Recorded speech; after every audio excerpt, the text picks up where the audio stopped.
Hey YouTube! And a special hello to all my new subscribers. It's been so gratifying to start this channel, knowing that there are so many great Reborn channels out there, and the fact that you've subscribed to mine just warms the cockles of my heart. So thank you so much. I haven't been uploading in a while because I've had multiple projects going on all at the same time, and I guess I'm a little ADD. But they will be coming up soon. I'm working on making a doll stand for Moxie. I'm trying to make an invisible doll stand, actually, out of wire coat hangers. I'm also working on making a scrapbook out of a child's board book for my fairy babies. It's going to be all fairies. But today, we're going to be talking about Lydia and Lucia, or Lucy. As many of you know, they were my very first Reborn dolls, and I was so disappointed in them because they looked so not realistic to me that I actually put them back in their box and thought about shipping them back. But my process in creating this channel really was the process of how can I make these dolls better. And that's where the idea of Crafts for Reborns came up. So some of my first YouTube videos were on wigging the twins, putting wigs on them, which I love. I love the wigs on them.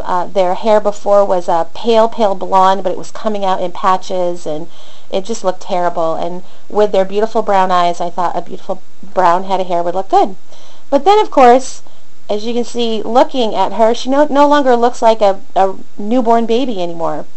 So I knew there was something else. There was another stage in their transformation. And that's when I found the YouTube channel, Hey There Spooky Face. She is a wonderful advocate of the Reborn community. And although she's not my aesthetic, she's more into the horror babies, she did have one beautiful mermaid named Sirena. And I absolutely fell in love with Sirena, and I was like, that's it. That is the next stage for Lucy and her sister. It's to become mermaids. I live very close to the ocean, not right in the ocean, about half an hour away. And I've almost all my life lived near the ocean, and I thought this is just absolutely perfect. So lots of trips to Babies R Us and the Children's Place outlet and the Carter's outlet, and to retheme them and get them all in ocean wear. She's got a beautiful, I don't know if you can see it, beautiful little whale pacifier and a little fishy rattle, all to do this, to transform her into a mermaid. And I'm just so excited to share with you how I did this.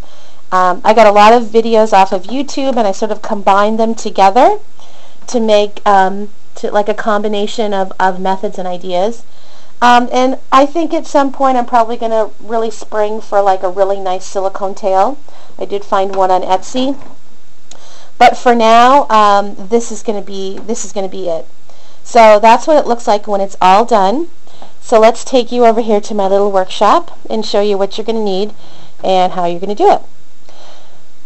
So you're going to need some paper, and you can use recycled paper if you want, something that already has writing on it. You'll need scissors, a pencil, and tape, clear tape.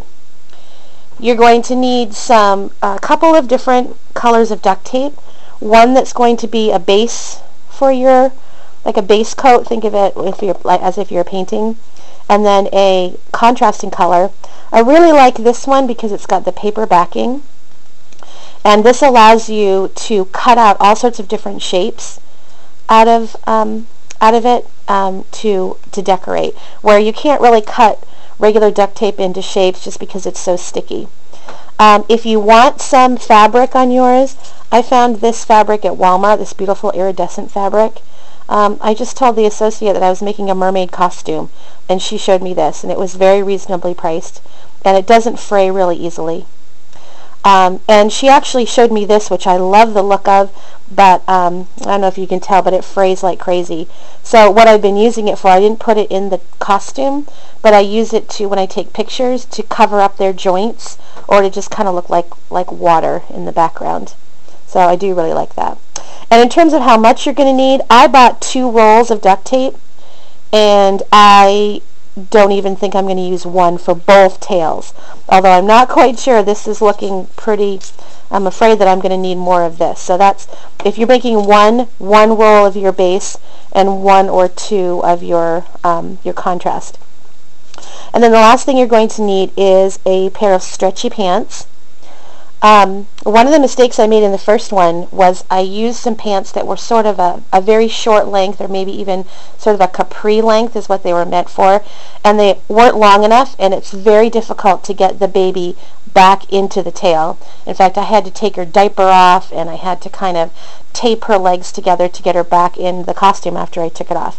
So this is a pair that would actually be a little too short, but I wanted to show you what I mean by stretchy pants. So here's Lydia.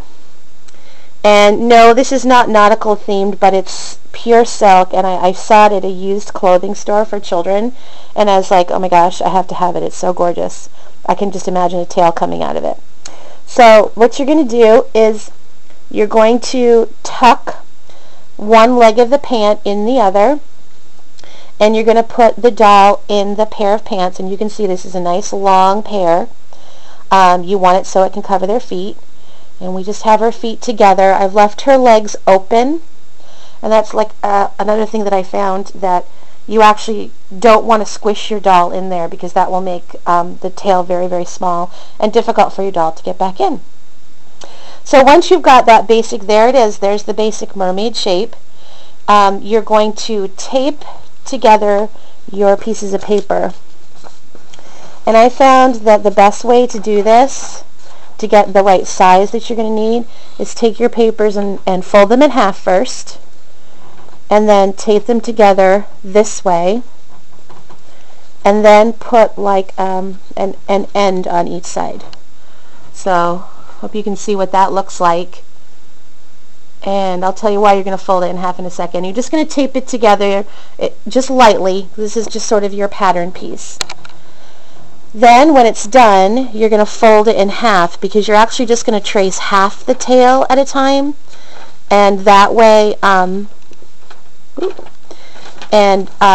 it'll be symmetrical. So once you've got your pieces of paper like that, the first thing you're going to do is you're going to sketch out sort of a little tab. This tab is going to go, here we are, up inside the pant. And you're going to be taping it in there so it has some place the tail has some place to hang out of. So you want to trace half of your design and then cut it out. And then you really want to open it up. Let's move her up a little bit. You want to open it up and really see if it's got the right proportions and size that you need. One of the things I found in terms of proportion is you want the tail to be about as wide as the doll's arms are. Okay, so you can see it's about the same width, and that gives you the right proportion. You might want to start out a little bit big and then cut it down a little bit. This is one design that I started with initially. Again, you can look on YouTube for lots of different designs. Then the next step is, of course, cutting it out.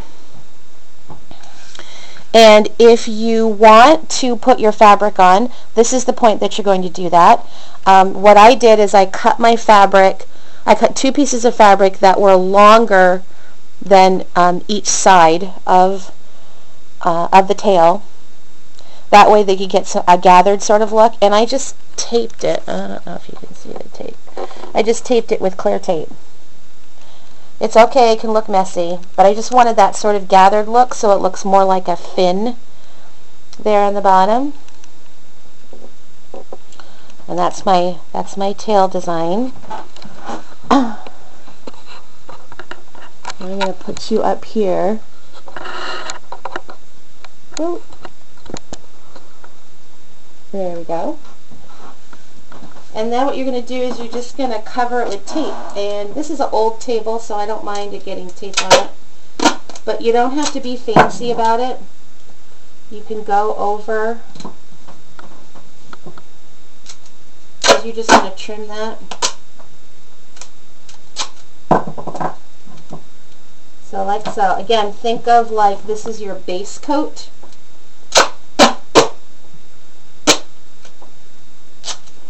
You want to overlap just a tiny bit on each one, just so you don't have any open spaces.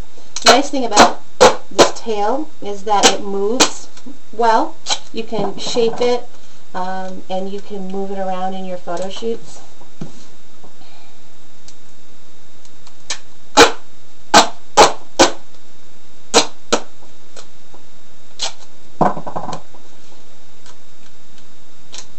Going across. Like I said, I'm taping right to the table, but you know, it's okay. It's just an old table. You want to put something down, that's okay. And I'm going right over the fabric.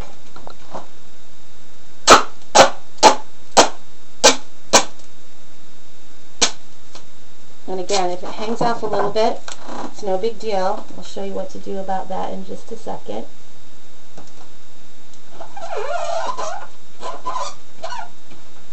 There we go. So there's our tail. Now, through the magic of YouTube, I actually did the other side already. So I want to show you how that turned out. Here's the other side, which I already taped. And after I did that base coat, I went back with my iridescent fabric, and again, because it's paper backed, you can put like a scallopy edge on it or whatever you want. And then just to sort of disguise those straight lines, those seams, I just went over them with the other fabric. I mean, with the other tape. And you don't need to worry about putting any of your other one on this part, because this part is going to go up into the pant and it's not going to show. So look for part 2. Part 2 is going to tell you how to put the tail onto the doll and how to do the pocket, if you will, for the legs and feet. So thanks so much. Comments are welcome.